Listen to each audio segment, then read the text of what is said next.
Well, welcome back. Welcome back to the channel. Tonight is a very special night.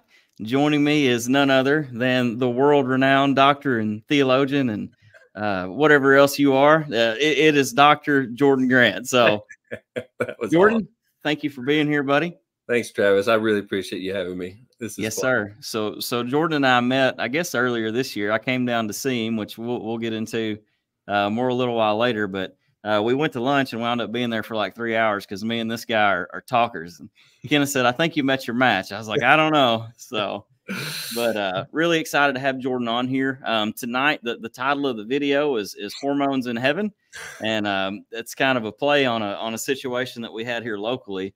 So Jordan shares a theological view that I do called preterism, and we'll talk more about that in a minute. But when we came out as preterists in our own community, we had people saying, "Well, those people believe they're in heaven now because of the new heavens and new earth." And Right. so, as preterists, we believe in essentially a fulfilled eschatology. So when we read new heavens and new earth in like Isaiah 65, 2 Peter 3, Revelation 21, we believe that's synonymous with the new covenant.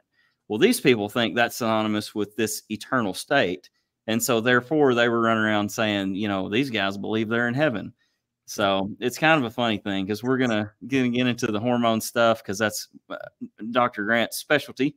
But kind of funny there, hormones in heaven. So Jordan, talking about preterism, for those that don't know what that is, how would you define preterism just really simply? Oh, I mean, I could be really pedantic and say something silly like biblical Christianity. Right. I mean, but honestly, that's true. I mean, if we're going to really be, if we're going to mean what we say, it's what the Bible teaches. Mm. And there's no getting around it. I mean, you can wiggle intellectually, dishonestly, and because we all struggle with that. So when I first kind of saw this stuff, same in the situation that you've kind of talked about, when Zach brought it up to you, is like, you're like, that can't be right. But then you start reading and you go, but it is right, but it can't be.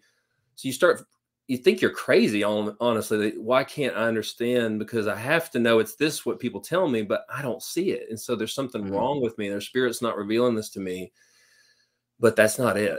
And, so once you see it, what it is, it's just the belief that God did what he said, that Jesus did what he said what he meant. Like, I was thinking about this yesterday, and I didn't mean to bring up a syllogism right away, but I was thinking hard on this yesterday about how could we use like a modus tollens falsification, like Paul does in 1 Corinthians 15. And all that means is like, if X, then Y, not Y, therefore not X. And you could easily take that to Jesus and go, if Jesus was a true prophet, he would return based on scripture. He would return in the lifetime of the disciples. If he did not return in the lifetime of his disciples, he is not a true prophet, and therefore he is not God. That is a perfectly valid syllogism, because you cannot get around the fact that he promised to come back in their lifetime. So if we believe the Bible, we have to be preterists to be logically consistent. Yeah. And that's not only Christ's own words, but also his inspired apostles and even all of the inspired Old Testament texts that have clear timing indicators. So that's right. When we say we're preterists, obviously, if you hadn't picked up on what that means yet, and I know most people watching this are here for the eschatology. I know because they don't watch my 1 Timothy stuff. I'm on to you guys. So you're here for the eschatology. You know what we believe. But for those that don't, preterism is simply when you talk about eschatology, the end times, right? Everybody, for the most part, posits those events to be in our future. Jordan and I are saying, no. If you look at those prophecies and you actually can see their fulfillment too in the pages of scripture, as well as historical validation, we're saying those are past events. They're not in our future. Jordan and I share that conviction. I've been there for, a little over a year now, year and a half. I think 2 feet in on full preterism. But Jordan, I was going to ask you, how long have you been a preterist, and how did you arrive in the loony bin with me? How did we get here, man? So it's going to age me a little bit. So I'm 44. This is 2023. And I think I started looking into it in 2004 or 5, somewhere in there. First, it was sovereignty of God stuff. So let's back up. And that was kind of when I got out of college, I had a finance degree. I need to tell this just real quick. And I decided I hated my job. I lived for a year in Houston and did accounting crap, or I don't know what I did. It was sales and use tax consulting, and I hated it. So I was going to go back to school. So I decided to go to med school. Well, I got to get prerequisites. So to do that, I went to school in Dallas for 3.5 years. So while I'm there, I didn't really go to class a lot because a lot of that stuff I'd actually had before. I just had to get it officially. So got into reading the Bible, and I became obsessed, like, because I'd never really read it on my own terms ever. Yeah. I'd always felt like I was a Christian. Like, I always thought deeply about these things. I never hated God. I never ran from Jesus. Like, I feel like I always trusted Christ, but I never got into any of it really. And so when I was like, 22, 23, I'd say 23, and I just picked up that Bible and started reading. I think the first stuff I started coming across was more like Romans 9 and things that were John 6. And it was just like, but I didn't know there was anything called Calvinism. Like, I knew nothing about any of this. I saw it first. And I think I'd even come across Matthew 24 before ever hearing about the word preterism. I didn't know anything about the reform, post-millennial, all this crap. I didn't know any of it. So both issues, I had to go to the internet and kind of type in the subject matter and go to forums and start realizing people were talking about this stuff.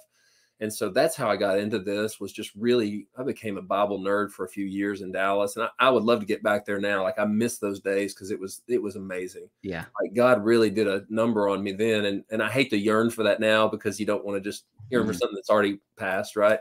But it was just so amazing. Like, my entire life changed. It's powerful thinking about it then, back then. And so when I saw preterism, or what I didn't know it was called then, but these fulfillments, right? And I think Olivet Discourse is the easiest one for people to see. But I had come across it actually in Matthew before that, right?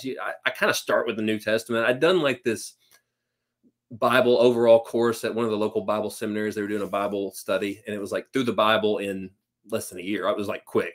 So you hit all this stuff quickly. So I'm going through and I'm sucking it all up, and then we get into New Testament. I start reading Matthew on my own. Come across even before in Matthew where he talks about not going through all the towns of Israel before the Lord comes, and you're like, and some of you standing here will not pass away before all this happens, and or won't die. Not all of you will die, and I was like, that's interesting language. Like, what does that mean?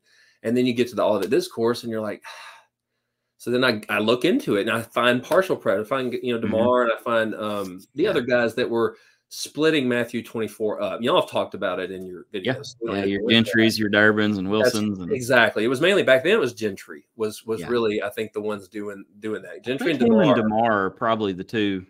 Yep. They responsible ones. Yep. And I start looking into it. And I maybe heard them talk about the word partial preterism, and maybe they are what introduced me to preterists, probably by way of calling us heretics at the time. Or you get on forums and people are saying these full preterists. I'm like, full preterism, what's that? And so then you come across, back then it was called like Preterist Archive, and it was this just repository of preterist stuff from I mean, old school, even church father statements about putting the pieces together, because once you put the pieces together and you see these people saw that this had to be passed, but they missed this, and these people did, but you overlap it all and you go, yeah, they're all right. Like, they had this presupposition that they missed it here, but for whatever reason. But if you're going to be consistent with all this, we have to say that, yes, okay, this had to happen in that when Jesus said it would. When he said, this generation is not going to pass and all this stuff's going to happen, it had to happen that way. If you're a scripturalist, and this goes back to more deeper, right, presuppositionalism versus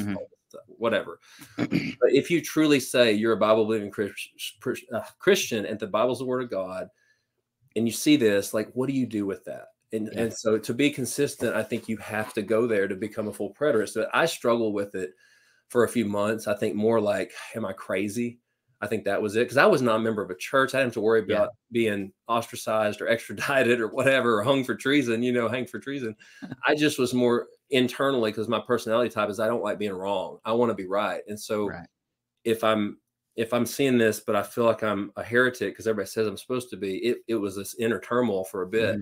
But it didn't take me long to just go, I have to accept it. So that's what it was like. And I emailed like David Curtis. I'll never forget, like 2005 or 6.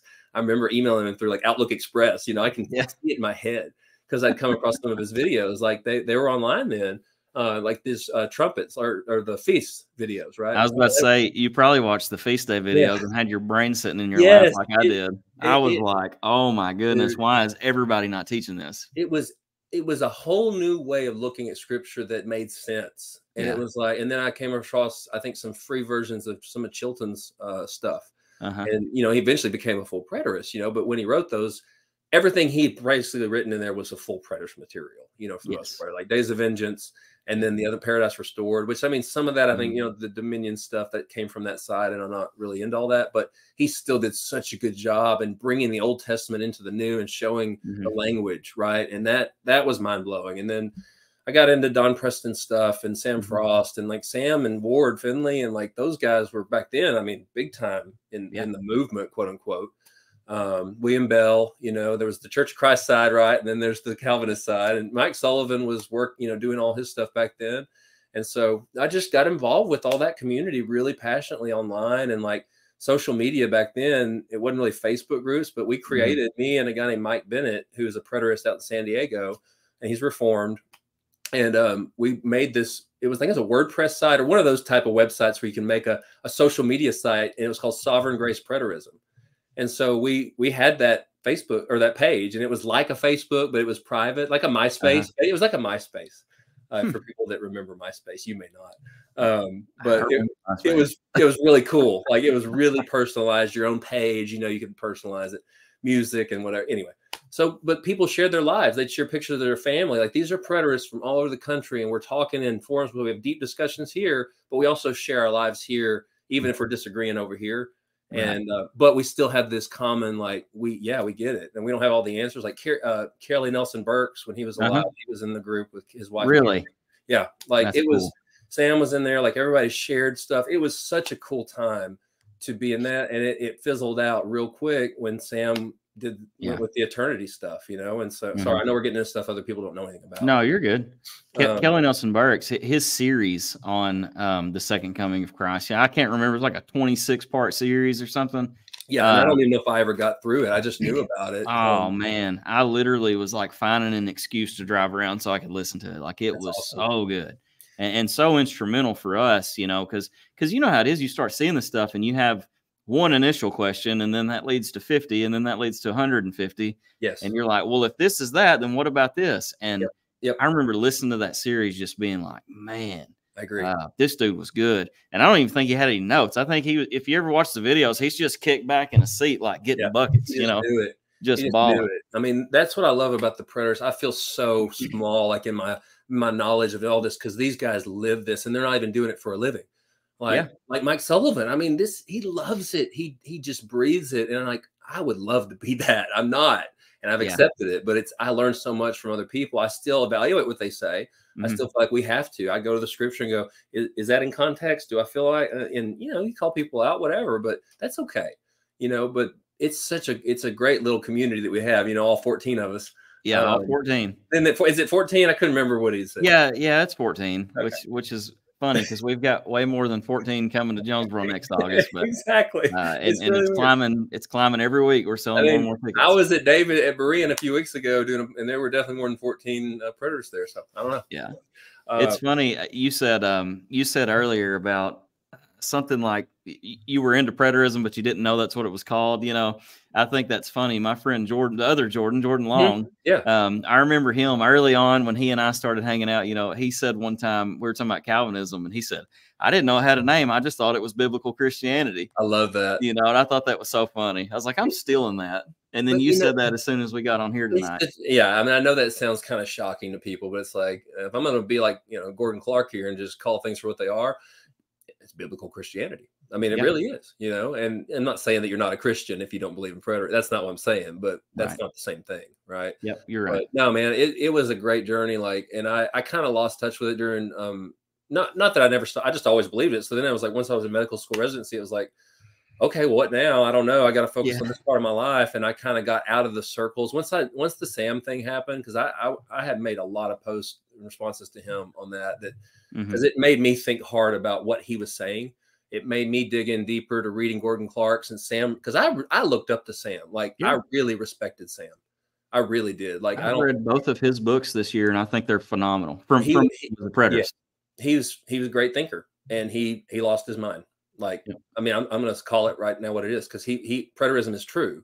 And so to see Sam go that way with the horrible argument that just takes a problem that's not a problem and tries to make it one when it's still a problem. If this whole God's omniscience of everlasting things, well, we have everlasting life and we don't become atemporal. We still are going to, you know, there's going to be temporality in how we learn. We're not going to be omniscient. So we have to still learn things. So his whole argument falls apart. And so I got so frustrated that I could see that wasn't the issue. It was the deeper, I got to get back to orthodoxy for whatever reason. And it just made me so sad that I finally was like, and there was a lot of infighting and started in different factions with covenant creation coming on the scene and all that. A lot of universalists were creeping into preterism. It just became not fun anymore. And so I just went away from it until Berean coming up on 2 years ago and doing my talks on the COVID stuff. Like I wasn't even thinking about preterism, but being around everybody, you know, that I'd never met in person. Yeah. I'd never met David in person and just other believers that believe this. And I was like, I got to at least get back in the, not that I need to start studying preterism again. I need a community of people that believe like this because there's a bond there that's hard to explain. And I mean, obviously people are going to say, well, yeah, it's a cult, you know, or whatever. I mean, it's common. It's called a common bond, you know, and it's nice. When everybody thinks you're going to hell, quote unquote. You hurt me. You know, well, they didn't see us flashing our invisible forehead tattoos before we got on here, you know. Yeah, we did the secret handshake, y'all. Oh man, it's just, you know. Oh, compose yourself, Travis. Man, I forgot what I was even going to say. Oh yeah, you brought up Sam. You know, I don't know if you saw his debate with William Bell, but there was an exchange in there where they got in Revelation and they were talking about Mystery Babylon, and he basically threw his hands up and was like, Babylon's every city and no city. And then he said, we're not here to discuss Revelation or something. I was like, man, that's it. When he said that, I literally, like, my mouth fell open. I was like, that's terrible. That's, you know, you've lost it. I mean, lost the debate, but there's nothing to debate here. Okay. I'm going to say that right now. And I say this about other issues and I'm very dogmatic about it. And I'm not going to bring those up right now, but matters of fact that are discernibly, like, that you can deduce, right? Like you can deduce this from scripture. This is a matter of fact, not opinion. So there's nothing to debate. You either prove your case or you don't when it comes to this. This is so clear cut that there's no wiggle room. There's no mincing words. And the problem here that I'm probably going to talk about, maybe, I don't know yet at Berean, I don't know what I want to talk about coming up, but this issue of people appealing to something other than scripture becomes a big problem because people immediately go to history and try to use arguments from silence or, oh, well, if that happened, somebody would have written, more people would have written. It's like, hey, you're using logical fallacies here already, and you're appealing to history, which you can't validate. If you believe scripture, then, and Christ is who he said, did what he said he would do, you have to be a preterist. It doesn't matter about all the stuff we can't figure out about, well, what happened during that? Was there a rapture? And was this? It's all speculation. It doesn't matter because the time statements border you. They block you in to go, it had to happen here. It doesn't, if there was never a record of 70 AD, if there was never a Josephus, you would still have to be a preterist if you're a Bible believing Christian. That's what this comes down to. And that's what I'm very passionate about is like, stop using these empirical nonsense to try to appeal to that stuff when that's not how it works. If you believe the Bible, you have to believe the Bible. So yeah, but I know you have your Bible, but have you heard of the Confessions? I mean, you know, because those are important. I just, you know, and anyway, I know the reason for those. I really do, and I think it's those are valuable. It's no different than you and Zach making videos trying to take everything and, you know, get it into here, so it's just easily to packaged, right? Yes, I get that, but we can all be wrong, and you have to mess up. And so that's the problem. It's like people have taken something that was a noble thing to try to do. Like, let's just summarize this giant book. Yeah. You know, the best we can, and have made that the standard. Yep. You're right. Well, and to your point, I told Zach probably, I don't know, it might've been yesterday or the day before, but you know, we talk all the time. And I was like, dude, I said, every time I learn something, I'm like, there's no telling what we don't know or what we're wrong about. And we don't know we're wrong about it, you know? So I would never, ever want anybody to listen to me and Zach and be like, I'm going to believe it because they said it. That would be the most foolish thing you could do. And Zach tells us, and I told, you know, when I was pastoring here, it's always, don't just take my word for it. Like, open the book and study these things out. Because I got news for you. I'm learning stuff every day too, just like you are. Exactly. You know what I mean? We don't all have it figured out. And that's so important. And this is going to carry over in our discussion about, you know, medical stuff. But I'm just going to say it now because this applies to everything. You have to be able to evaluate a so-called expert. Okay. because quote unquote experts disagree with each other. Well, when they do, what are you going to do? Even when they don't disagree, just because they agree doesn't mean they're right. So you have to be able to discern what they're saying. You have to have a standard by which to, and this goes for any claims that we make, any ought claims or any type of, I should believe this person or that one. You have to have a standard to judge, right? And so we have to become the best we can familiar with scripture on our own. And I say the same thing to my patients about hormones. Like, you have to educate yourself so that you don't just believe what I tell you. You go look it up, or let's say a friend of yours goes to their primary care, that they don't just believe whatever that primary care doctor tells them, because they've already got some knowledge to go, you know what? I don't think you're right on that. Like, that's just being responsible. And we have to do it as Christians, especially if we say we believe this stuff, because if we don't do it, then the world, whatever comes, and you don't already have a ground with scripture, you're just going to get swayed into believing that, And so once you have that standard, you compare that. So we do that with preachers, we do it with teachers, we do it with doctors, experts of all, whatever they are. It doesn't the degree, because the appeal to the expert is just a horrible fallacy, and it drives me nuts. And I'm a doctor saying that, and I tell people, do not ever, I will never appeal to my MD, right, to say I'm right or wrong about something ever, because that is a fallacy. It's a non sequitur, right? It doesn't follow that because I have an MD, I'm right about this,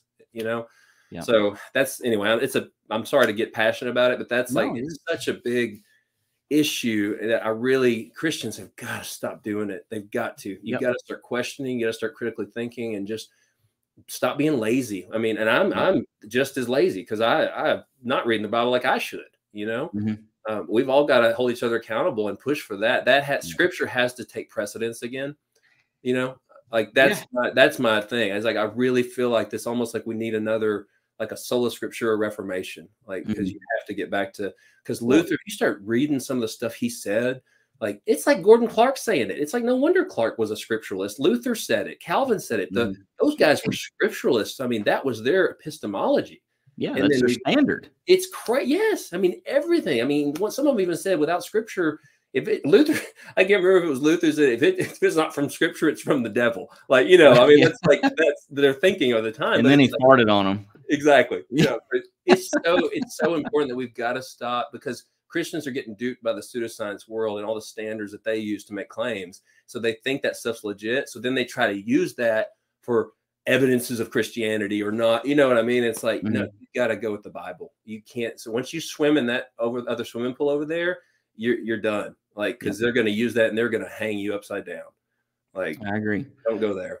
Well, Jordan, let's see. We've talked about you becoming a preterist and kind of what that looked like, and really cool story. I enjoyed that. So let me ask you this next, and I think I know where you're going to go with this, because we've touched on a lot of it already.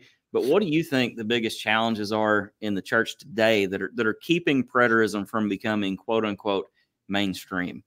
Because earlier you mentioned, we're heretics, we're on the fringes, we're not orthodox, therefore we're all damned and going to hell. So when I say mainstream, that's what I mean. We're not accepted among our peers. Correct. So why is that? What are our challenges here, Jordan? It's like twofold, but they're kind of the same thing too, because there's the influence, like I just talked about, of secular type thinking, of the appeal to the expert, right? So the regular Joe, and it's just human nature too, by the way. This is part of it. It's our depravity showing through. Yeah, nobody's doing this on purpose. No. That's why I say this isn't like a conspiracy. Everybody's going to be in on it. No, all it takes is belief in your system, in your paradigm, your worldview. So it's a worldview issue, right? Everything goes back to worldview. So these people, most people that hate us or think we're crazy, their worldview is that their standard, in my opinion, because usually they don't use the Bible against us. I'll just go ahead and put that up there. They don't use the Bible in context. So already it shows the problem is that their standard is something different. So we're back to scriptural, right? But it's also that appeal to, well, my pastor said it's this, and you're not a pastor. So Christians cannot think like that. So the biggest hurdle to me that I see, or one of the biggest, is this type of thinking, which does stray into other areas, not just theology. And that's why I harp on pseudoscience and all these things that people spout as truth that you can't even validate. Like, and they don't even know, they don't have a standard to judge those claims, right? We have to develop standards to judge those claims. And you know what the easiest thing you can do is just ask somebody, how do you know that? That's all you got to do. That's it. And then you just watch what happens. If they know, they'll be like you. They'll be an intellectually honest answer with normal tone and go, oh, let me show you. Come over here to this verse. Let's talk about this, and let's show you the Bible. And you just show them. If they don't know how they know something, they will ad hom you. They will red herring away from the topic. They'll turn it around. They'll use some fallacies, and that's all you need to know. Like that's your sign that they don't know. And so Christians have got to stop doing. They've got to start learning to think and ask questions critically. How do you know that? Let's dive in and see. Even if they don't know who to trust, they're like, you know what? I don't know. And that's the best place to be a lot of times, is like, because once you're open, people usually, like in preterism at least, they'll go to preterism when they're open, because you can't not get there if you're an open-minded person. Right. Like you just can't. So that's a hurdle. And then I think in the same vein, it's sort of like the church structure as it is. Like, and I know I'm talking to guys that have a church, right? Like I don't know that there's any one right way to do quote unquote church in the new heavens and new earth, which I think we're in. I think there's so many, and I said this the other day on a comment in one of the preterist groups on Facebook, that I think there's so many different ways you can still be the church, because we're in the kingdom. Yeah. Christ rules the kingdom. We got to act like that. Well, that's going to happen in every step of our life, whatever we're doing every day, all day. And so to me, that's the hurdle, is like preterism requires a massive paradigm change about what your expectations were versus what the reality now is. And it does a job on your mind because we all been there. You know, the first thing you say to yourself when you see preterism, you go, oh crap, what now? Yeah. Like, I mean, you really do. You know, that's probably in my YouTube comments, that's probably the most common question people ask. Yep. I hear you. This makes a lot of sense. But if it's true, what now? It's an argument to implications, and it's not really, it's not legitimate. I mean, well, it's a legitimate question, but it's not a legitimate argument against preterism. Yeah. In that, the last video Mike and I did, I mentioned something, I don't remember exactly what I said, but basically people attack the implications of what if preterism is true rather than the foundation of how you got there. Right. You know what I mean? And I get it. We have those questions too, you know, a lot of them. We do. And there's some stuff we can't know. But like I said, it doesn't matter if you believe the Bible, because the time statements tell you when things had to happen. Yep, that's right. And that's my standard. I have to say that. I have to. Even though I do have these other questions, it's stuff I cannot know because it happened in the past that you can't know. You can't. I tell people all the time, stop appealing to history and the writings and all this, because I can't prove to you what I ate for lunch yesterday, let alone what something that happened 2,000 years ago. Like, that's not the way it works. And people don't even understand those, epistemological problems with historiography. And anyway, it's just, there's so many layers to all this, but when it boils down to it, a lot of it really is appeal to experts, lack of critical thought, laziness. It's sinful thinking, in my opinion, is that draws people to go, I want to be part of the tribe. So it's collectivist thinking too. And that's what I was going to say the next problem was, but it kind of all goes hand in hand with human nature. But, statism in the church is a huge problem. And statism, when you're a conservative Christian, most of them support Israel. So they have that, therefore the dispensationalism comes through. And so that's another tier here that's a huge problem. If people, there's a reason most of the libertarian Christians I know are also preterists or partial preterists. Yep. There's a reason for that. Yeah. So. I like what you said a while ago. I'm just going to backtrack a little bit about essentially carrying your Christianity into all of life. Paul said, whatever you do, do it for the glory of God. And I think, man, although I fail at it daily, let's be honest, I think that's such a good principle. And if we think that in life, whether I'm at work, whether I'm walking my dog, whether I'm talking to a lady at Walmart, whatever it is, if I'm seeking to honor God in this moment with my life, be a living sacrifice, I think that's a good place to be. I think that's the way that we ought to think. And really, I know where I was going with that now. Talking about these objections and these hurdles, and you brought up the collectivist thinking. I think what a huge problem, and maybe it is the church structure, or maybe it's just because people don't think rationally for themselves, but you run into all the time. It's a presupposition of, I can't believe that, therefore I'm not even allowed to look at it. And I was one of them. I mean, when Zach told me, hey man, I think the second coming happened, my first thought was, time out. We're not allowed to believe that. Right. Therefore, and I have friends that did it, too. And I think that's the culture we live in. You're told that's heresy. Don't go there. And so you believe that because somebody told you that. an expert or somebody you believed. So Yeah, then you that's go, right. well, why did I believe them? And that's what's helped me the most over the last, I don't know how many years, when I became a quote unquote, I don't call myself a truther, because I don't like the truther community, because they're just as full of crap in a lot of ways. I mean, even though they do ask questions, they make up their own stories too. So Yeah. I'm just more like, and when I meet other preterists that are open-minded, it's so, because not all of them are when it comes to other topics, which they should be if they're preterists. That's what blows my mind, is finding a preterist who's then not open to questioning everything that they're told, and in a legitimate way. I don't mean in a kooky way, like, oh, you believe that? It's like, no, I mean, let's go look and see, how is this ever proven and told to be true? And I've met other Christians like that now, which is awesome. But I don't know where I was going with all that, but just being open-minded. And for me to finally just go, well, how do I know I can't believe that? Like, if I think, yeah, the immediate gut reaction is, I can't believe that because that's not what I believe. And then I go, but then you have to go, well, why do I believe that in the first place? That's the question you have to ask yourself, is, why is my immediate presupposition already going to that? Yeah. Is that truly a presupposition, or is that something I actually believe because of other beliefs, right? Because a presupposition is something you start with. It's not something that can be reasoned to. So, you're right. you know, that's why my presupposition is the scripture is the word of God. And I start from there. That's it. I can't prove that. I can't use anything to get there. If I could, those would be my presuppositions, right? Right. Sorry, I had to get into that a minute. Yeah, but when we're conversing with other Christians about these things, that's their presupposition too. So we're on an equal playing field. Should be. Yeah, should be. And then, and that's where you got to go. You got to go with this stuff and go, what does the Bible say? Yeah. And I don't care what you say about me being allowed to believe that. If the truth is in the Bible and it's what you say, it will be in the pages of this book. And that's all you got to do. So let's look at it together. Oh no, you don't need to do that. You're a heretic. It's like, so you don't want to look at the Bible with me? Like, you know, we see this on Facebook all the time. Like, why aren't you using biblical arguments in your response to me? Like, why can't you just, you know? Dude, I can think of 3 pastors off the top of my head that have deleted me from Facebook. Yeah. Unprovoked. Like, I didn't do anything. They just don't want to read the stuff I'm sharing and posting. You know, they don't want to face the truth. I know. They don't close their eyes and stick their fingers in their ears, and you know what I mean? La la la la la la la. Yeah. I lost a lot of friends. I didn't usually post about preterism, but I would post about the state as a Christian and Christian statism. And because I'm not a statist at all, I don't support the state. And I lost a lot of, I think, friends on Facebook, and people blocked me. My wife at the time, when we were dating, like before we ever were dating, she's like, I had to unfollow you on Facebook because of your political anti-political. I was like, they weren't political.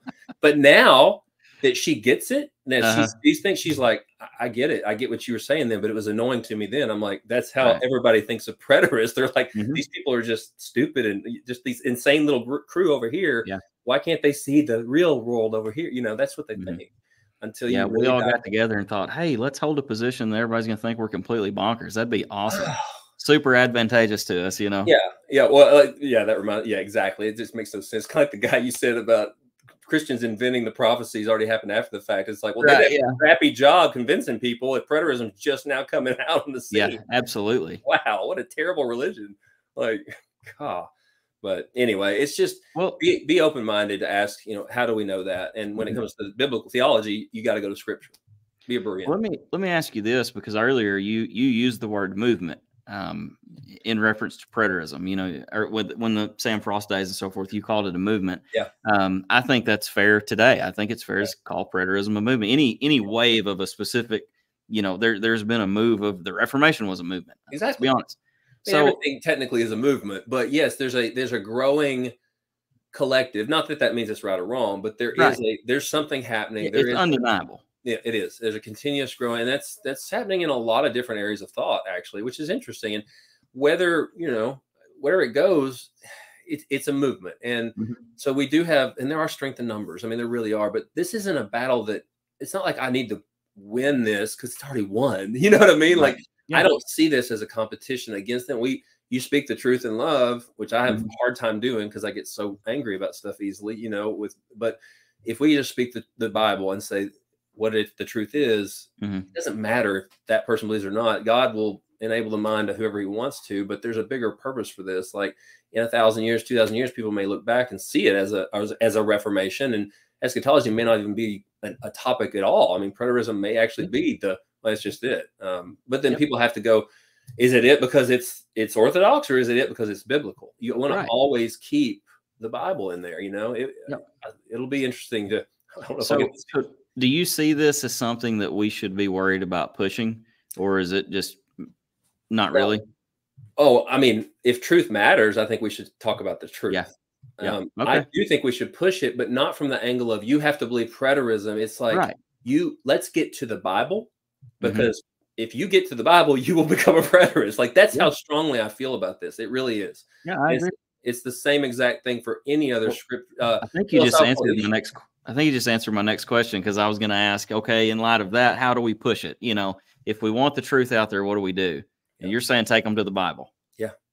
Yeah, I Absolutely. agree. And on any topic that's theological, any topic, Hmm. whatever it is. If somebody wants to argue about is hell real, or is it annihilation, don't Hmm. have a gut reaction. Don't be incredulous about what somebody just said and go, oh, I can't believe you'd say I know. Go, Yeah. I don't know. Let's go see if it's in the Bible and let's really study Hmm. it out. Because Yeah. you might realize that a lot of the crap you're taught, you were just taught to believe because somebody else heard it. I mean, it happens in medicine all the time, Hmm. right? The nonsense I hear that people just say and repeat, and you go, that's not true.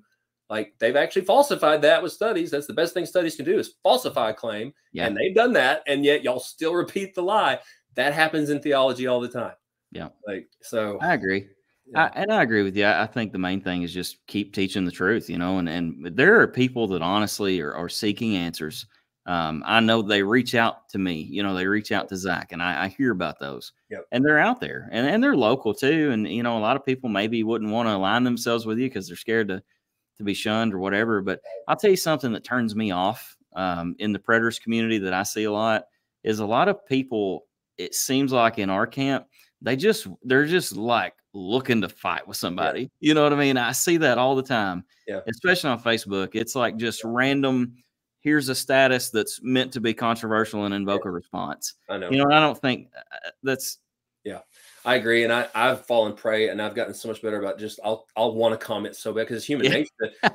Kind of something about social media enables that gut instinct to come out in you Yeah, that you you're right. really, you need to temper. And it's a great test and discipline, but it's also a bad temptation to go, oh, Mhm. and I've typed out things before and I'll delete them all because I'm like, I shouldn't say that. Yeah. Like why would I jump down when I'm like, this person, I don't know what they're going through right now and where they are in processing this in their Right. life. Like I've been trying to get really better about that in the last Mhm. year because I got during the COVID stuff, especially in Facebook, I got really angry and Yeah. and my wife saw it. She's like, you gotta step back, That's So, that's that resonates with me because I've been really in the past, especially the Calvinism days. The whole yeah. cage stage thing. That's a Oh, man. stereotype for a reason. Yep. And I was really bad, and and I told you the other day we were just talking, and about how people believe different things, and there's grace, and I've really tried to, albeit not perfectly, but I've really tried to improve in that area. Yeah. And I think we're going to have to if we're going to win people, with the truth. I do. I totally agree. And I think that I was talking to Leah about that tonight because she's become some friends with some of the preterist ladies and stuff. And I was like, there's a huge opportunity there because the females are different than males, right? We're different. And there's a whole Yes. separate type of evangelism, quote I unquote. can't believe you just said that. That's so controversial. I know it is. Yeah. I'm not binary, but yeah, I did have an MD, bro. No. You are an expert. I do believe in the Bible. So, man and woman. Anyway, but yeah, Leah, like I told her, I was like, y'all have an opportunity here. Like, if we're really trying to figure out what does life need to look like in the kingdom? What do we need to be doing truly? Like, because once you get out of that futurist mindset, it's like, let's get down to business and how do we live now?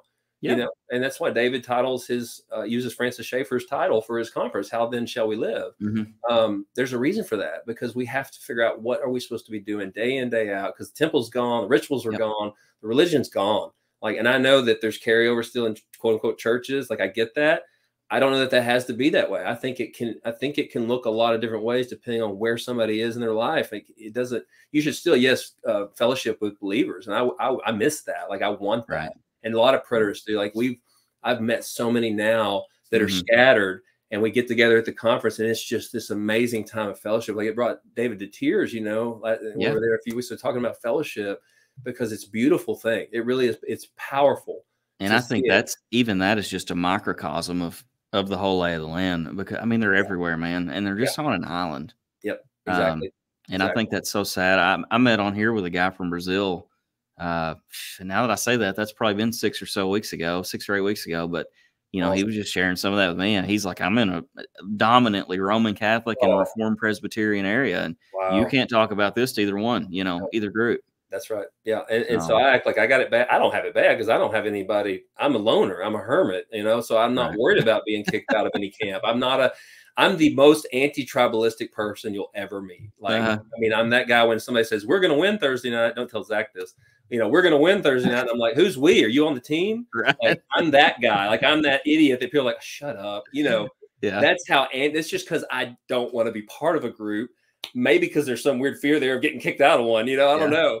But I do feel for people that truly like we're in the middle of like David, like you guys, Mhm. like all you guys. Honestly, you didn't know what was going to happen. You know, Yeah. Zach, especially. Look what having a pastor at church and then switch Mhm. paradigms in the middle of it, but work through it with the congregation. Like that's amazing.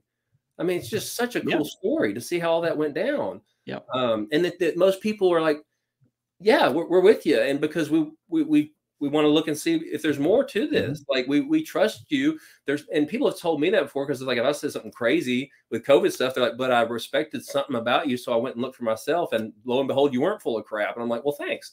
Yeah. You know, I How mean, and flattering. that's what they've done with Zach and you guys, you know, and it's like they're going to give you a chance because they care about the Bible, they care Mhm. about you people. You're a person to them, and Yeah. that's what you're talking about now. Is like when it's all Facebook and we don't know these people and we're Mhm. just fighting with futurists, and it's like you lose you would not do this in person probably. Now No. some of them would, but most of Some them would would, but most wouldn't. no. You'd sit there, you have a beer, and you go, "Hey, you want to Yep. talk some theology? Yeah, let's talk about." And he might end up going, "Ah, man, I just can't go there," but you still leave as friends, you Right. know. Yep. Like it's just, but we don't have that because, yeah, you're right, social media. So that is part of the problem too. Yeah. Yeah. Well, Jordan, we're gonna roll about 19 more minutes. Let's change subjects and let's get into some of your recent stuff. Let's talk medicine. So you are a urologist Mhm. and your wife is a urologist, and you guys have been practicing medicine in Paris, Texas for about 5 years. 5 in Paris. We were in 2 years in Shreveport. And you just launched into a new practice, new business venture, whatever term you want to call it. Yeah. Tell us about that, Jordan. What are y'all up to The anti-mainstream medicine down there in model. Texas? Yeah, down there in Texas. Yeah, we were not preterists. We were urologists. Yeah, formally trained. You know, surgicals. But you know, I did a 5-year residency and everything, and that's where we met. And practiced for 2 years in Shreveport. It was a good learning experience. Definitely not somewhere we needed to be for multiple reasons. So went to Paris and practiced there for the last 5 years. And I always kind of had more of a passion for hormone health. I mean, since Mhm. I was young, honestly, I got into hormones like in high school. There was pro hormones came out then. That was the first time pro hormones. So, you know, everybody's into that. It's like, oh, these are legal, like legal steroids, bro, you know? And, you know, I remember taking them like my senior year, not knowing it can shut your natural testosterone production down. You know, nobody told you that. Yeah. And I got into anabolic stuff in college, dabbled a little bit, and then just never went, you know, that was it. You know, you do your college thing and you move on. And until I was probably 30 and I was in started residency, I was like med school residency transition and started feeling like crappy. And anyway, so I got into hormone stuff then and I started really looking into it, even though in urology, you're not trained in any of that stuff. Mhm. But I got on testosterone replacement when I was 34 in residency. And so I already had that passion for hormones. So that carried over with me into practice. And that was my biggest part of my practice here, honestly, in Paris, which administration didn't like that because that's not the money maker, right? You don't make money off seeing guys for TRT in the clinic. You make money off surgeries. And I mean, I got a good following on Facebook. I mean, God just blessed me. I don't know Mhm. why, like just with that passion and an ability to talk about this stuff that seems to resonate with people. Because I don't Mhm. even know what it is because I just talk. Like I'm just stream of consciousness. Like, but I got passionate about truth and falsehood. So I started like looking into a lot of things that we believe in as a community in the TRT realm that were wrong, that were Mhm. harmful. And so we kind of became this controversial Facebook group that went against the mainstream idea that you have to block estrogen in men and you have to donate blood all the time. And it's like, Mhm. because we're holding people's feet to the fire, going, show me the evidence for that. Yeah. And that became like a big part of the group and the YouTube channel too that the owner does, and he has a lot of us on there. And so anyway, a lot of patients came to me because they were being so mistreated at their clinics, which is very Mhm. common in almost all of them. And they were like, I like what this guy's having to say, or I'm just miserable. I'm going to give him a chance. And I mean, I probably had I might have 800 or 1,000 TRT alone patients from Paris Urology. I mean, it was insane how many guys. And so anyway, long story short, my passion was never urology, even though I did enjoy a lot of it. But over the last few years with the way medicine, when my philosophical changes came about realizing what modern allopathic medicine was really about and seeing things that happened through the COVID nonsense, like I was like, I don't want to be part of this system. I just don't. And that's a bigger worldview thing for me is I want to live in the kingdom the right way. I want to have a proper worldview.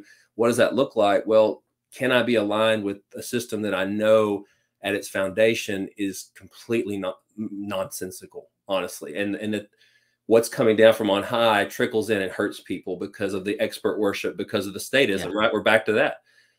We're back to statism and scientism, which are two sides of the same coin that affect every area of life in a negative way. And I was part of that, even in name only, you know, technicality, but I'm getting my paycheck from that. And not only that, but the corporation that owned the hospital is a woke corporation. I'm getting transgender emails and I'm like, I can't do this. Right. And so we just knew, and I'd been planning this for a long time or hoping for it. Like one day, you know, we're going to get out of here and I'm going to do hormones alone, you know, and Leah finally, like, she kind of had that paradigm shift. A lot of stuff's changed in her life too, you know, spiritually over the last year. And it's like, life's too short for this. Like, we're miserable. We're angry every day. We just become bitter, like our souls wither. And we didn't even know it. We'd gotten so far away from God and from living like Christians and from the word. It was like, but you're so thirsty for it. You don't even know what it is, but you just know deep down, you know, but it's like you suppress it, you know. And I got involved in so many other things until Berean. And that sparked all of this, honestly, with me. That was sort of that moment when I was like, I want to get back in the word. I want to look in not just preterism again, but presuppositionalism and philosophy of Christian philosophy, like get back to stuff I liked in 2006 and 2007 in pre-med days. And so anyway, we quit our jobs and gave them our notice and opened up Grant Hormone and Wellness, which is our kind of little boutique, because it's not a full-time job, really. We're taking X number of patients. Once we get a certain number, like that's it. It's a subscription model. Like, because we want to see people as people and not be just patients. And so a text message with all of them. I have an app where we secure text. And so they become friends. And I want to get to know people. And I see this more as, I don't want to say a ministry because I'm not evangelizing these guys. I don't want them to see this and think, oh, he's trying to convert me. That's not what it's about. God does the converting, right? It's about me living my life view, my worldview out through my work and try to figure out how to do that. And I can use this opportunity because guys are in these vulnerable positions. They'll tell you a lot of stuff. You get insight into not just their habits, but their spiritual lives, like the stresses that they're having, their marriage problems. Like you get to talk to these people. They don't get that with a normal hormone clinic. You don't get it either. You don't get to talk to a provider half the time, maybe one time. Then after that, you get stuck with a patient advocate or a nurse. Not that there's anything wrong with nurses, but it's not the provider. People want to see their provider, you know? And so, and anyway, so that along with it was a bigger issue than just the job. You know, we were miserable. No amount of money was worth staying, but this was a bigger paradigm shift, world changing thing for us to get out of the system. Because if I truly want to walk that walk and say, you know, I can't stand these systems the way they are, the status systems and the secular systems, why are we participating as Christians? Should we really be doing that? And that's a conversation to be had. I don't know the answer. I mean, we have to in some way mingle with the secular world. Should I be getting my paycheck from a grossly immoral system? You know what I mean? It's what everybody's a sinner. I mean, that'd be like saying, even if you're working for a Christian, they're still sinners. So obviously that's not the issue, but you know what I'm saying? Like the actual philosophy of that system, it's like, I don't want to be identified with that. And contributing to it. And I'm not saying people who want to stay in it, if they're Christians, there's nothing wrong with that. This was a personal thing for me because I am very black and white about internal consistency with things. And so, well, we all have different convictions, you know, and you got to live them out. So exactly. And it wasn't, I mean, I didn't need any of that to happen to leave. Like it was still enough that was just in the actual, you know, train wreck of corporate medicine. I could have easily, anyway. So how many months now have you guys been, it hasn't been long, right? So, on October 31st, I think was the first day I saw a patient in the new system. Well, that's cool. So you're specifically dedicated to hormone health and just general well-being. Talking about health. Talking about health. Okay. Well, what I wanted to talk to, because I know this is something that you're very passionate about, is testosterone and hormone levels. Well, I guess specifically testosterone, but Yeah. if you want to talk about the rest of it, that you can blow our minds. But Right. I know that a lot of people watching this are men, and probably if are not currently on some form of TRT or at least interested in it. I literally, it's kind of funny, man. Like I guess I've got like a TRT sticker on my head because people ask, like, just randomly bring this up to me all the time, like random guys I work with, and so Jordan, as far as like the guys you see, I know you mentioned they're all going through different stuff, but are there kind of some common symptoms maybe for men and women that would be indicative of low testosterone and maybe something that your practice could help with? Yeah, I mean, the problem is they're non-specific symptoms. Mm-hmm. They could be attributed to so many other things. And so, Right. unfortunately, the medical world has gotten into, well, now we have, because they're non-specific symptoms, we have to have a test. Well, the test is the blood test. Well, does the blood test truly tell you to prove if somebody's having those symptoms from low T or not? No, because of philosophical issues with lab ranges, but we're not going to talk about that. Yeah.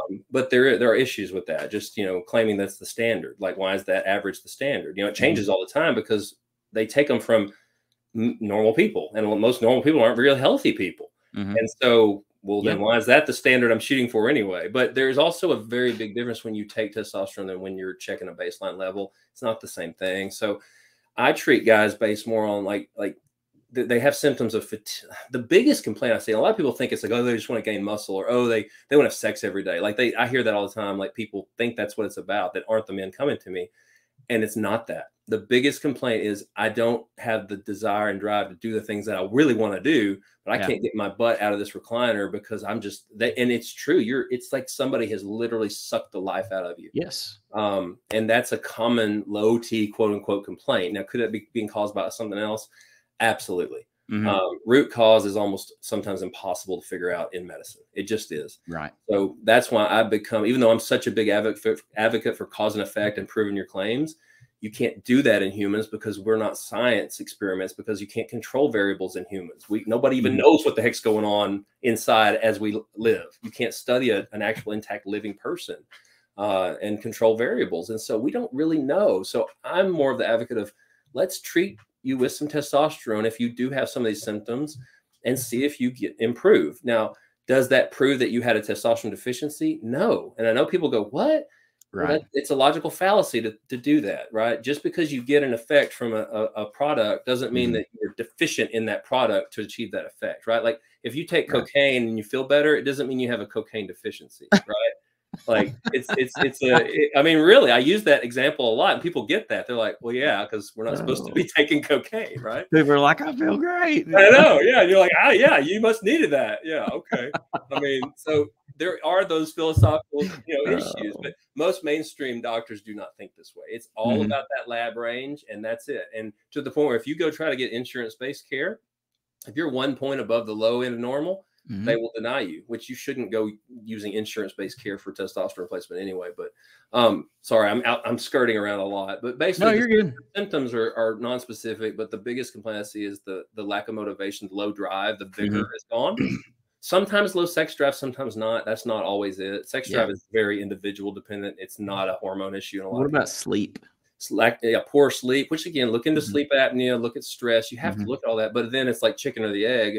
Are you having those also because your T is low? Like the only thing that I do kind of see where I think the low T trend may be relevant, but even though the numbers are all the map for where a guy feels his best, but as a trend, things are moving down. And you see that in the way guys feel, the younger and younger guys with this lower T levels, and they feel worse and their sperm counts are declining. That's like a worldwide phenomenon that seems to be going on. I saw some leftist Harvard journal try to explain away the decreasing sperm counts and tried to make it something like sexist or something. It was the funniest thing I'd ever read. It's like, no, they're just going down probably because we're all being poisoned because everything's toxic. But it's the water it's that same water that's turning all the frogs gay. Exactly. It's killing our sperm. I mean, you could speculate all day. I see people say, oh, it's 5G. Oh, it could be anything. It doesn't matter what it is. It's happening.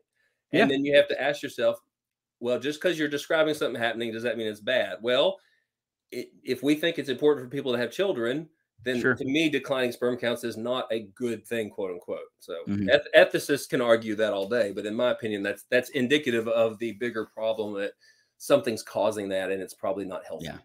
You know, So so could be feeling like crap, just generally, low sex drive, poor sleep. or What sleep. about emotionally? Like the guys on low T generally, are they depressed, anxious? Yes, Yeah. yes. Anxiety, depression, they'll get thrown on SSRIs or Xanax or something Hmm. lickety split, but the doctor will refuse to check their testosterone. Not that they even have to check it. Like they've done studies on people with depression, clinical depression, and just given them high dose testosterone instead of antidepressants works fantastic. But you Yeah. don't get the negative effects of the antidepressants. It's like, well, why don't you use Right. that? Yeah. But yeah, man, depression, anxiety is a huge one I see. Um, trouble, older guys, it's like, okay, I can't gain muscle like you used to. It's like, well, that could be a million factors. But when Yeah. you take testosterone, especially as you age, you gain muscle back, you retain muscle, and you retain bone mass. And like those are two of the biggest things that they correlate with poor health as we get older. Now, again, chicken or the egg Yes. doesn't mean one causes it, but it's not really a good thing, in my opinion, to have poor bone health or low muscle mass as I age. I would like to maintain that so I can still be active as I get older and Sure. enjoy my later years. And I don't think there's anything wrong with that. Hmm. I think we're given technology for a reason, and I don't think there's any problem with bettering. I mean, we wear eyeglasses, right? Like, because people Right. always bring this up. They're like, "Well, isn't it just natural to have get your T levels go down as you get older?" I'm like, Hmm. "Isn't it natural for your eyesight to get worse as you age and you need Right. reading glasses or you can't read?" Like, and so Well, I it's mean, really how many people have had children with in vitro and stuff? You know, is exactly anybody going to say, "Well, you shouldn't have done that"? exactly. No. Yeah, should That's you be driving a car or walking? You know what I mean? right. Like we could go down that whole, Yeah. reductio ad absurdum any day. So I don't like getting in the weeds with that stuff. Like to me, it's like this helps so many guys. They come in, Mhm. there's such a cluster of symptoms, but they feel like crap. They really do. And it's Yep. not feeling like crap like you have the flu. It's not that. They don't feel like the person they used to be, really. Yeah. And there could be, yeah, obviously spiritual issues going on. There almost always are. Right? Who doesn't have those? Well, And so when I treat a guy with testosterone replacement, yeah, their vigor improves, their motivation, their mood, their zest for life. absolutely.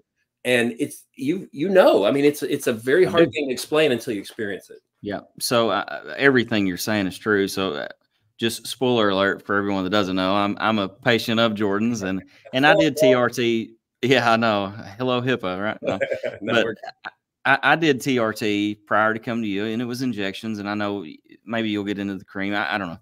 But what I was going to say is prior to that, that was me, man. I mean, just feeling lethargic and unmotivated and yep, borderline crazy with mood swings and sad, just sad for no reason. And yep, oh man, and I worked with a guy, and he's like, "You ever had your testosterone checked?" And I'm like, "Dude, I'm like 27. yeah, I'm not doing that." right, And lo and behold, I've got like 117 total, and yep. they're like, "Hey, you're a 27, 80-year-old man." It's yeah, So yep, yep. there I you mean, go. And then you start down that path, and I feel better than I've ever felt in my life. But yeah, um, same here.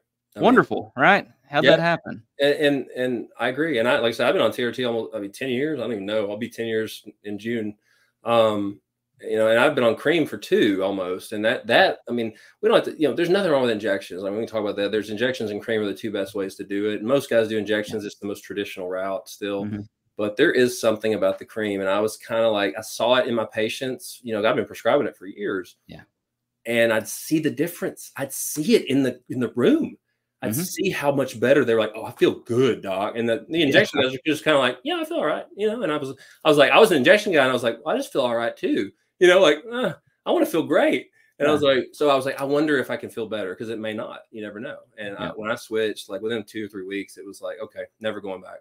And I work with a guy that he I don't know, it's probably 5 or 6 weeks ago. He got prescribed with injections. I was like, dude, don't even go feel that. Like you need to just go see. yeah, You need to go see Jordan yeah, because the cream really. I mean, it's just awesome. yeah, And it's funny too because guys that don't know and they're hearing us talk right now. There's no other way to say it than you just feel good. yeah, Just yeah. overall, It's as a whole. and Um, it's a natural good. Like when I was on injections, I still had this like weird brain foggy mhm. stuff. I don't know. It's hard to explain. Like my eyes would I just want to close my eyes. Yeah. Like your head's in a tunnel. And the cream cleared all that up. And what's interesting Mhm. is another doctor said it a couple weeks ago at a conference in Austin where we were doing a panel, His name's Eric Serrano, and he's a very pretty famous functional medicine doctor in America, especially in like the bodybuilding community. And he was up there in his little, accent, and he said, people on cream, they have more mental clarity. And I was like, vouch for that. Like, yeah, totally true. 100%. Yeah. So he's seeing it too. There's something he thinks the chemical is actually different chemical. It's not the same. And so Really? I don't know how you prove that, because I have questions about chemistry too. So I don't want to go into that rabbit trail. That's an interesting thought, though. There's a difference. It really is. And the same thing, like guys on injections tend to have rises in their hemoglobin hematocrit levels, which isn't really proven to be problematic, but people worry about it. And when you get them on cream, all that almost goes back to normal. And it makes me go, we've been blaming that on testosterone this whole time. Well, it's not the testosterone, because my levels are just as high on cream. So there's something else probably in the injections, whether it's preservative or the oil or something that the body just may not like. It's driving up that blood count, So that's an interesting thing I've noticed. Nobody's going to study that because there's no money in studying that. Yeah. That is anecdotal evidence for all you evidence-based people out there that don't understand that nothing in medicine is science. And there's nothing wrong with anecdote. When you start seeing something that's there, it looks like a duck, it's a duck, Right. I mean, you can't deny it. Why it's that way, I can't tell you. That's for y'all to figure out. But anyway, the cream is great. Like, I treat guys like probably more cream now than injections, but I don't care. It's whatever they want to do. Like, I tell guys, like, I'm like the navigator. You're the captain. I want you to kind of know where you want to go. I let quote unquote, I encourage guys to explore their dose. Like, if you want to add a click of cream, add a click of cream. Like, but be honest with yourself. If you start feeling worse, when you go up, go back down to where you felt better. Don't go just chasing higher for higher sake, because you won't feel better. And most of my guys, they understand that. Like, they're past that young guy bodybuilder age where, like, I just need to have high testosterone. It's not what it's about. It's not about, yes, you get the side effects of muscle and all that. That's not the goal, though. That's not what guys are shooting for. They're like, I just want to feel good and function like a human being. Yep. And it really does. It makes a huge difference. Yeah. I told Ken if I could ever get this old back to quit hurting, I'd be like immortal. You know what I mean? So, but man, that's the toughest thing. I feel bad for people with back issues. Because I threw my back out before we moved to Paris. It was one of the worst things I've ever experienced.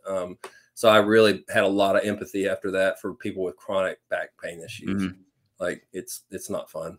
So I get it. It's kind of funny. I was going to ask about, because we talked about symptoms of low T and how that presents, and I was going to ask about solutions, but you've touched on cream and injections as well. But I don't think you stop there necessarily, because you and Leah are both pretty healthy people.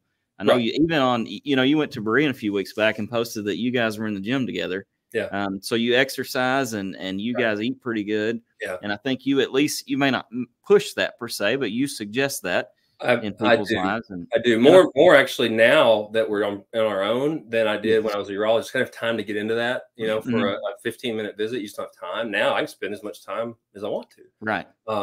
To me, you're not going to get the most out of your hormone replacement if you don't, or life in general. Hormones are not. If you're not doing some kind of exercise and you're not eating properly, and I mean eating properly, not only in a calorie sense to not get too fat, but I mean quality of your foods, right, where you're sourcing them, you're not going to experience health optimization. Like, I'm not saying it's a sin, it doesn't matter. Like, but I do think, what we do actually does matter in our physical, the short time we're here. Yeah. And what we do physically does, matter. And so if you want to enjoy that and not be frail, because frailty is just, it's not pretty. We all seen it, the little frail old folks, it's one thing if you've been in an accident and you're paralyzed, you can't help what happened. It's another thing if you just neglected yourself.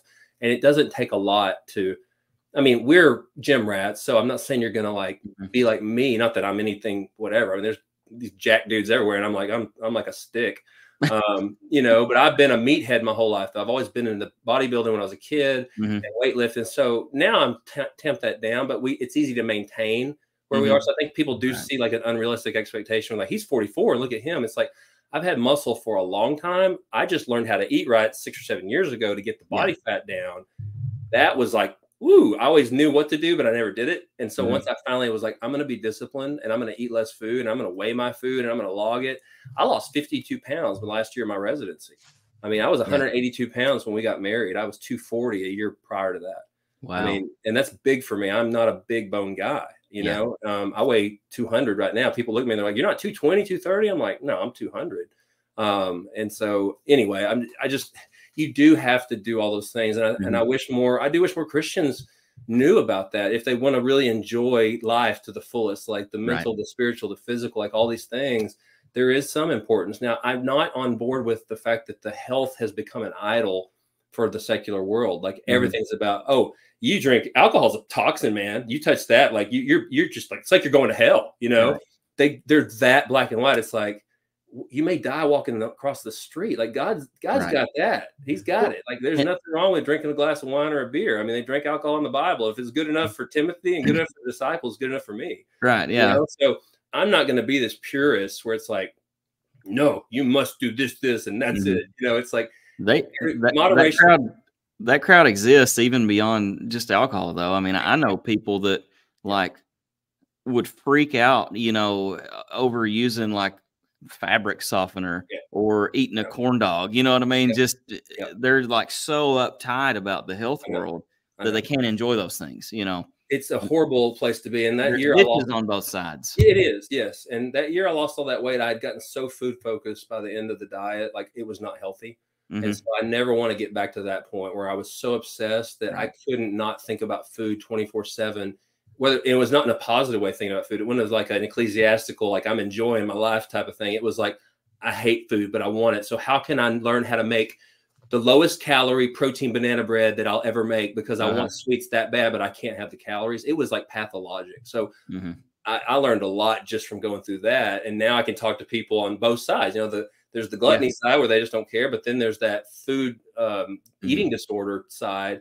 And I can be like, yeah, I understand, because I had body dysmorphia growing up too. I mean, I was a fat kid, and then I got really skinny because I was a fat kid, but then I got fat for football. And I had, you know, I was always worried about being fat, like, and not, I won't go around with my shirt off. I still won't, you know? So I've dealt with a lot of this stuff. So it's easy for me to talk to patients about this. I think that's what guys are always amazed when I just start talking. They're like, you're like me, like, you're just like a dude. I'm like, yeah. Yeah, literally. I am like, because most doctors don't have a clue about steroids and dieting and health and bodybuilding and working out and weights. Like they know nothing about it. And they'll make stories. They'll tell people lies about it. Oh, that'll kill you or that'll hurt you. You don't eat protein, it'll kill your kidneys. It's like, no, do you guys even read? Right. Like, but it's the same thing, right? With the anti-preterists, it's the same mindset. They just repeat stuff they've heard. And so, you know, I love it. I love that we're able to do this. And then I'm able to, all the things I grew up, it just seems like God pushed me into this. Like it really does, because all these passions and these mistakes I made, but all these things I love, it's all coming together, and I'm able to talk to other guys about it. It's just really cool. And to see them change their lives, to go, they start feeling better and they start working out and they drop 40 pounds, and they'll message me text updates or even like a muscle pic or something. And I'm like, love it, man. Keep it up. Like, I didn't know that was allowed. You're fixing to be in trouble, buddy. please don't ever send me a picture. Oh man, I'd have shown him the beer mug that you gave me. I wish I had that. There you go. That's hilarious. But I forgot about that. It's a blessing, man. Like it's just it's so rewarding. Like, and it's stuff you couldn't do in a urology clinic. You're not gonna have time. They won't let you. Like, and most of the people that you see, you're not really helping like that, you know. So I think I wish more medical practitioners would find their own niche and do it like this. Like, and we're straight cash pay. There's no insurance. Like, so. Yeah. That will rule out certain people. I get it, but it has to be that way. I'm not playing the insurance game, you know. No, I think, blame you. Yeah, it's just not worth it. All that red tape and headache. Yeah. Yep. Well, Jordan, I got to tell the story now since you brought up the beer mug.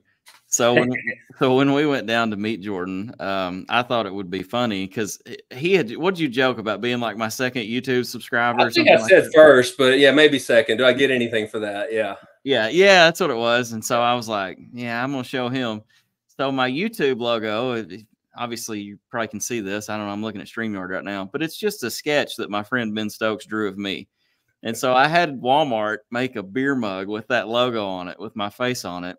And so we wrapped it up in pink Barbie paper and took it down there, and I gifted it to him the day I met him. And I think you thought that was funny, or you probably thought this guy's a lunatic. No, I was like, this is my kind of guy. Like I like his sense of humor, but it was something I would have never really done. Like I'd have thought about maybe doing, but not have the guts to do it, because I'd be like, they're going to think I'm crazy, right? And Travis did it, and I was like, that is pretty awesome that he was comfortable enough. We'd never met in person, but you knew I would think it was funny. I think I did know, yeah. Well, I could tell just from us chatting that you were goofy like I am and like to laugh. So. I do, man. Like I was that annoying little kid, just always just laughing, cracking jokes. Like so, Yeah. I'm a Well, kid at I heart, think so I love it. one of my shortcomings is probably that I'm not serious enough sometimes when I should be, Yeah, you know. yeah. I So, get it but from my dad. hey, I'm like George Strait, man. I ain't here for a long time. I'm here for a good time, you That's know. right. You gotta have a sense of humor, man. Like there's so much of that serious. Just like you shared me that comment that guy on YouTube, I think, and you just said you have small calves. Like Yeah. that was the best. I mean, it's such a good, Oh, you know, it's just because it's all funny. Like well, what do they you know they're say to like, something so ludicrous, you yeah, know? because it's so ludicrous. So they know it's a joke, but Hmm. yet it's still just like because what they said was so crazy. I'm gonna say something stupid in return and just Yeah. let them go. What did you just say? Yeah, exactly. Like that was what you're getting at, you Yeah. know? You chew on that and come back with something, bud. Exactly. Yeah. So anyway, no, I Well, mean it Jordan, was good. we're at the hour and 10 mark. I knew we Yep. would do this, but that's okay. Before we let me ask you the last question before we wind it down. So you've talked about what you do and all that. I think it's kind of evident now, but why should people come visit you at Grant Hormone and Wellness? I mean, at the end of the day, like we're just trying to be different. If you're tired of sort of getting talked down to, I think about hormones especially, Hmm. and getting told lies. I mean, really, not that I have all the answers because I definitely don't. I have more questions than anything, but I can tell you what's been proven false, and I can tell you results we get and what patients say and like how we treat people. And I think if you want a little bit different experience from that, I mean, and really just to get care that where you're finally going to not spin your wheels with these TRT clinics and hormone clinics, because Hmm. that's what most people do. They kind of know they're not getting optimized, but they just don't know there's any alternatives. Well, it's better than what they had. It is absolutely. I mean, sometimes it depends. If they Yeah. go to a primary care and they get put on one shot once a month, they castrate them and they're actually worse. That provider shouldn't be providing testosterone ever. I mean, Yeah. they just shouldn't. So you got to be so careful. But again, just learn this stuff the best you can, you know, and then you're able to discern that. But if you want to, I mean, come see us just because it is different, and I'm very open and honest, and I may tell you something you don't want to hear. If somebody comes to me saying, "Oh, my estrogen's high and I need a aromatase inhibitor," and I go, "You're never getting that from me, and I don't check estrogen in men because it's not a useful marker, and I can tell you why. And here's 10 papers to read," and they're gonna be like, Yeah. I don't want to see this guy." That's okay. Like, you know, there's somebody for everybody. Yeah. But Well, yeah, I think what's neat about you guys is that you and your wife are a team. And so yes, a lot of women probably wouldn't want to come see a male doctor about hormone right. needs, but guess what you have? You know, Dude, well, you the have a amount of woman that they're going to be comfortable with. most of the women we have were married to my patients. Hmm. That's for the majority, not all that my wife has, but we like that. That's what we want. We want to Yeah. help couples. Like, I want to use this as a way, like, I wish we could get into, I mean, I think Leah would do Christian counseling if she could, I'll be honest with you. Like, Hmm. that's really her passion now is getting into those deeper things. But I'm like, this is a great way to do that. Like, you can get insight into these ladies' lives that they're not going to share with a lot of other people. And then you're going to be able to start, Yes. you know, glorifying God by talking about these things. And we got to, because a lot of Christian women, especially, they don't want to talk about this stuff. Like they Hmm. just, and men too. Like men are, it's still kind of taboo for some guys. And for some reason, when they come to us, they're very comfortable and Hmm. it's just easy to talk to. So I think that's another benefit is that we listen. I mean, we did that in urology. Like I'd sit Yeah. on the counter and just swing my legs back and forth and just listen. And in the end, they'd be like, "Well, you just like a regular guy. You just sat here and listen to me." And I'm like, "Why wouldn't I listen to you?" Right. But that just goes to show how bad it is out there. And it's It like, is bad. and so I think Leah and I just, God brought us together for a reason. We were both Hmm. similar backgrounds. We're both so untraditional with so many ways. We're both preterists now. It's just like, what the heck is going on? Like, so it's like this, it's kind of scary. It's like, what's God going to do next? Cause Yeah. I don't know, but we're just rolling with it. Like Yeah. I want to do the best I can and treat people the right way. If I can help them get better and help them better themselves. And along the way, we start talking about some deeper philosophical stuff too, and become a more well-rounded human being, whether a Christian or not. I think that's important. And I feel like that may be that, and I don't know if that's the answer, but about being involved in that, in the secular world, but without becoming sort of part of it or under it. So I hope that's the right path we're taking. I mean, I don't know for sure, but it feels right. And like, Yeah. we just love it. I mean, at least for now. So I can tell you do, and I could for a long time, even even before we actually came and saw you. And I think that's something that I appreciated about you, and I know the others do too. And for me, if I were going to push people to come, and I am right now, that's what I'm doing. So let's be honest. yeah, But you know, if that's you and maybe you're looking for answers, how can I feel better? How can I improve my quality of life? These people are not just brains, and you're not just somebody there. Like, you're a person, and they're passionate about it. And I appreciate that, Jordan. So thank you. But brother, we're at an hour and 14. Let's shut it down. All right. Yeah, I'm ready. I appreciate you coming on. I really enjoyed this. I know me and you probably could do this till like midnight. Easy. So, but I know you got stuff to do. I do. We all do. But I think we'll definitely have some fun at the conferences, staying up talking about stuff. So yeah, great. I guess we can tell people that Jordan and I are both going to be at Berean this year at the end of April. Yep.